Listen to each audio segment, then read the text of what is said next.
Huwag kang mag-expect na maging successful ka nang walang paghihirap. Remember this, true success comes from endurance and perseverance. Kung madali lang maging successful sa buhay, edi sana'y successful na tayong lahat, di ba? Huwag mong iasa sa swerte ang buhay mo. Invent opportunity and embrace your failures. Maraming taong hihila sa ipababa, pero huwag kang magpapahila sa kanila. Huwag kang makinig sa mga taong toxic. Oo, mapapagod ka sa iyong paglalakbay. Dadaanan mo ang mahihirap na sitwasyon. Darating ka sa punto na mawawalan ka na ng ganang gawin ang passion mo at mabibigo ka. Ang punto ko lang, the next time you fail at something, congratulate yourself. It is an achievement.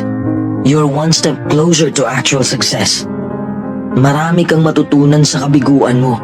Along the way, you learn a lot about yourself and you learn a lot about what makes you happy.